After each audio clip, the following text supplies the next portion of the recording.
Morgan. Where is this place? It's as though my mind has been clouded by 1,000 ravens and my feet traversed 1,000,000 mountains. My Tractor, where are you? And the demon? Is he no more? Oh, Seraph, what are you airing? That you have wielded your celestial rule to renew me with life and revive my spirit? Then let me go back in time, back to where our story truly began.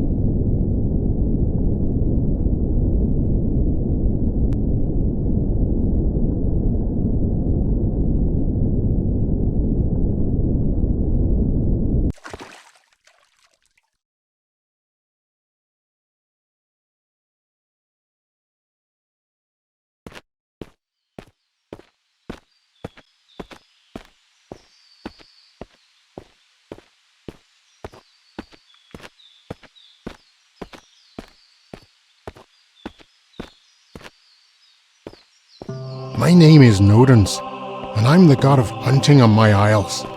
One day, when I was travelling in the forest of Banager, I caught a glimpse of some nearby deer. However, they were not the only beings that caught my attention. A white wolf was nearing our mutual prey, when a few mortals entered my canvas.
I was swift to spawn a whirlwind of arrows and dismay the humans. Yet when I kneeled down beside the brute, it had already seen the unholy end of a poison arrow. With my healing powers, I made haste to aid my new companion, who in turn told me her name, Jeajax.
I knew instantly that she was of an otherworldly nature by dint of her uncommon colour.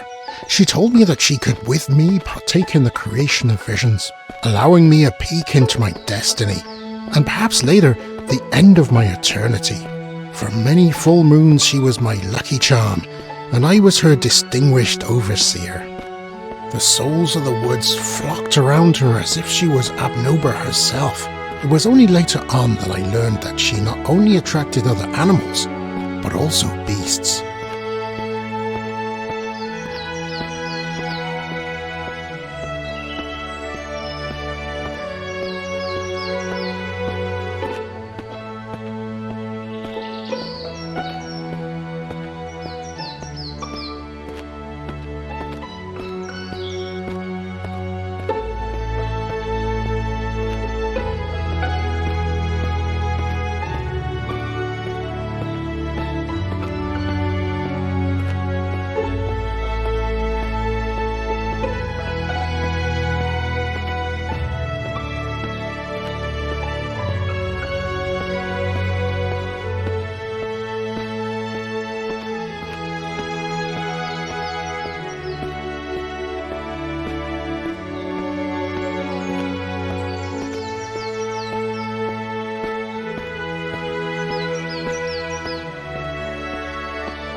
Feeling blessed about our newly baptized kinship, I went out hunting with her some more, yet I soon discovered how weary she grew of my efforts to annex meat from deer and other animals in the forest. In fact, she treasured no better luxury than to survey my peaceful landscape and the swans on the pond with meditative demeanour. Gathering carrots for the wild horses was also something she glorified in.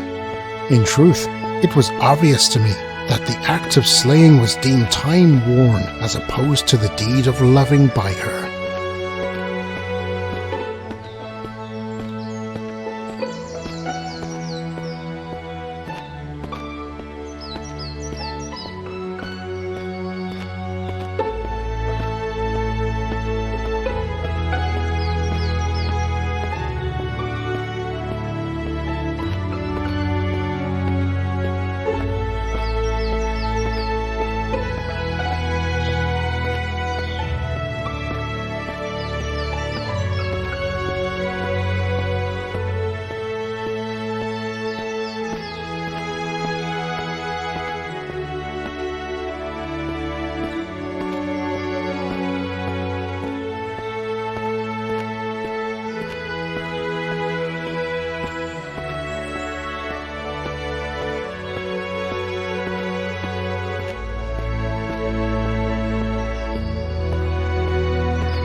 Egad, now I recall.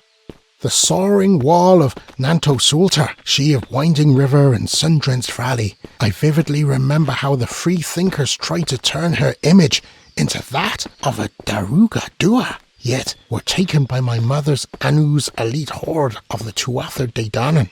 Now, how many deer have I heeded so far?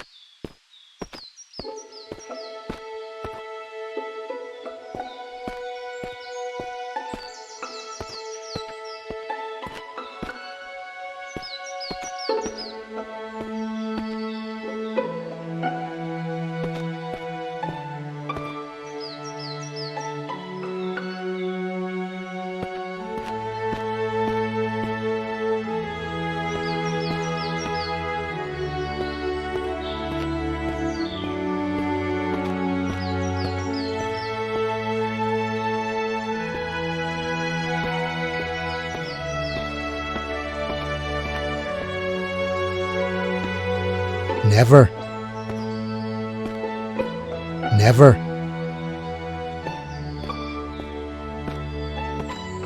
Never. Truly.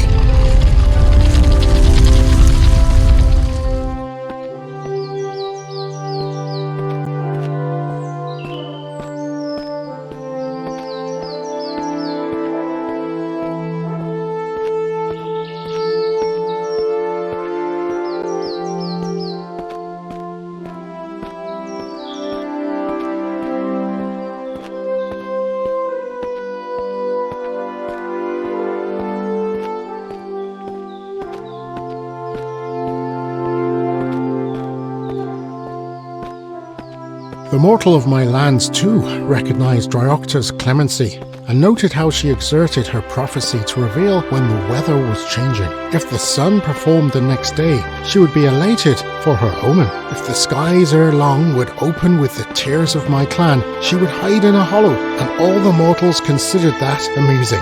I, on the other hand, believed her to be a benediction regardless. But one day, as in all good tales, something happened.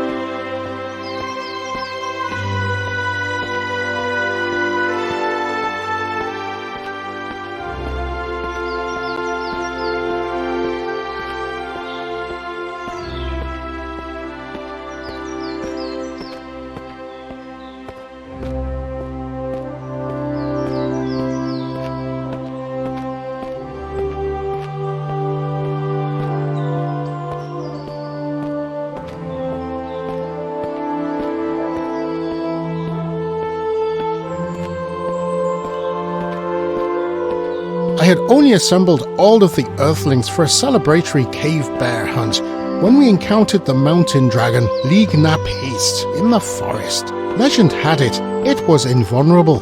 My wolf, however, snuck over to the sleeping giant to investigate.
And it vanished, as if struck by magic. All the men roared with laughter again. Still, Dryocta howled as if something was horribly amiss, yet the men would not give heed to her elegy and charged at the bear cave as men do. The air, though, felt as if it had been corrupted by something sinister.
4 berserkers aimed their arrows at something in the blackness.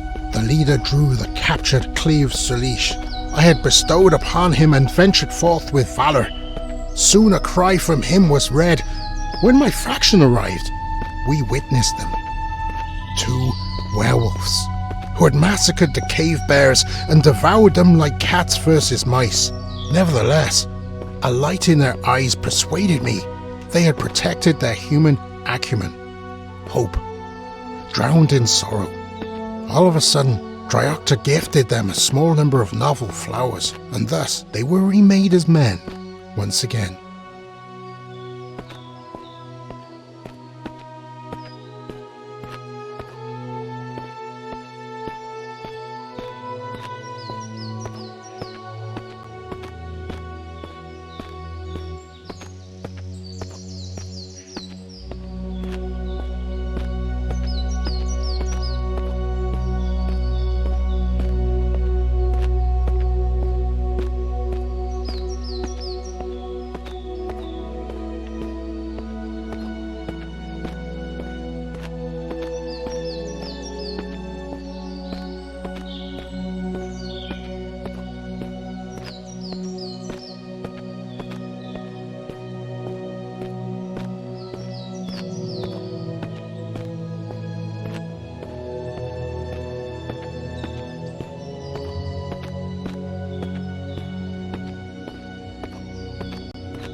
The transformed villagers looked around in a craze for a few minutes, puzzled and momentarily distorted.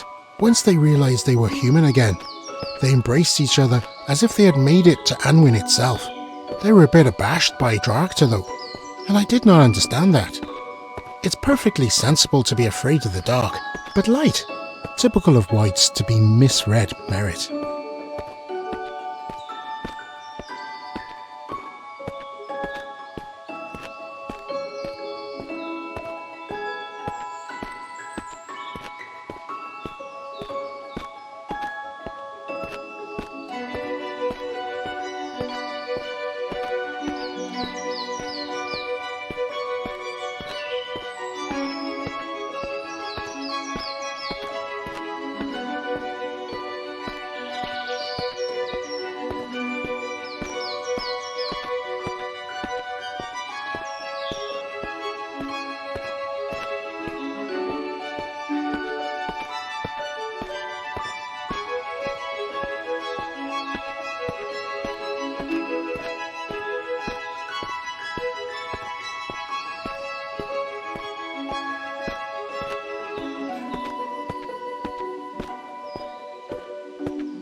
Normally men are cursed to roam as foul miscreations of divine punishment because they need to atone for their wickedness. But these men were certainly as respectable as Gorfanon himself, who crafted my silver hand after my initial was sliced off by the dragons I imprisoned beneath Gwynedd. They stated that there had once been farming the land, and that was the only thing they relived. They didn't know how they got to be in this place, let alone who or what brought them here. But in my heart, I had a feeling.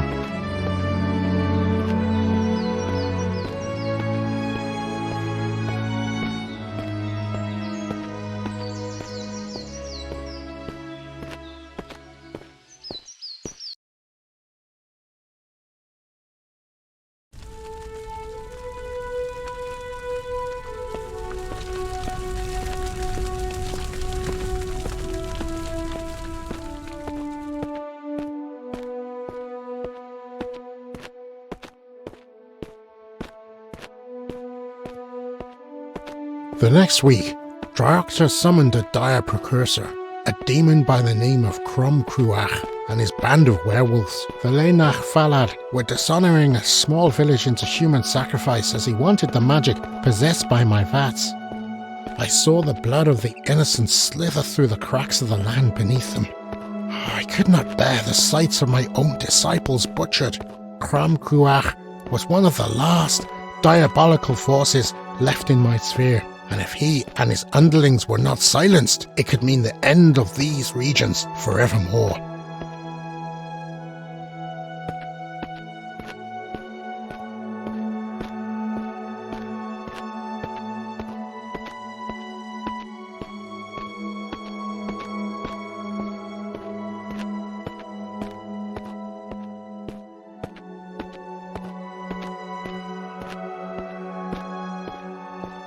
As my normally thunderous bow of Gandaiver would not be enough to exile this arch-fiend, I turned to the druidess Magruath, a master of theoranthropy, who told me to wait for her by the river of Owenreich at midnight, and so I did, with Drakta and my preferred paladins under the aura of the stars and the stoicism of the moonlight.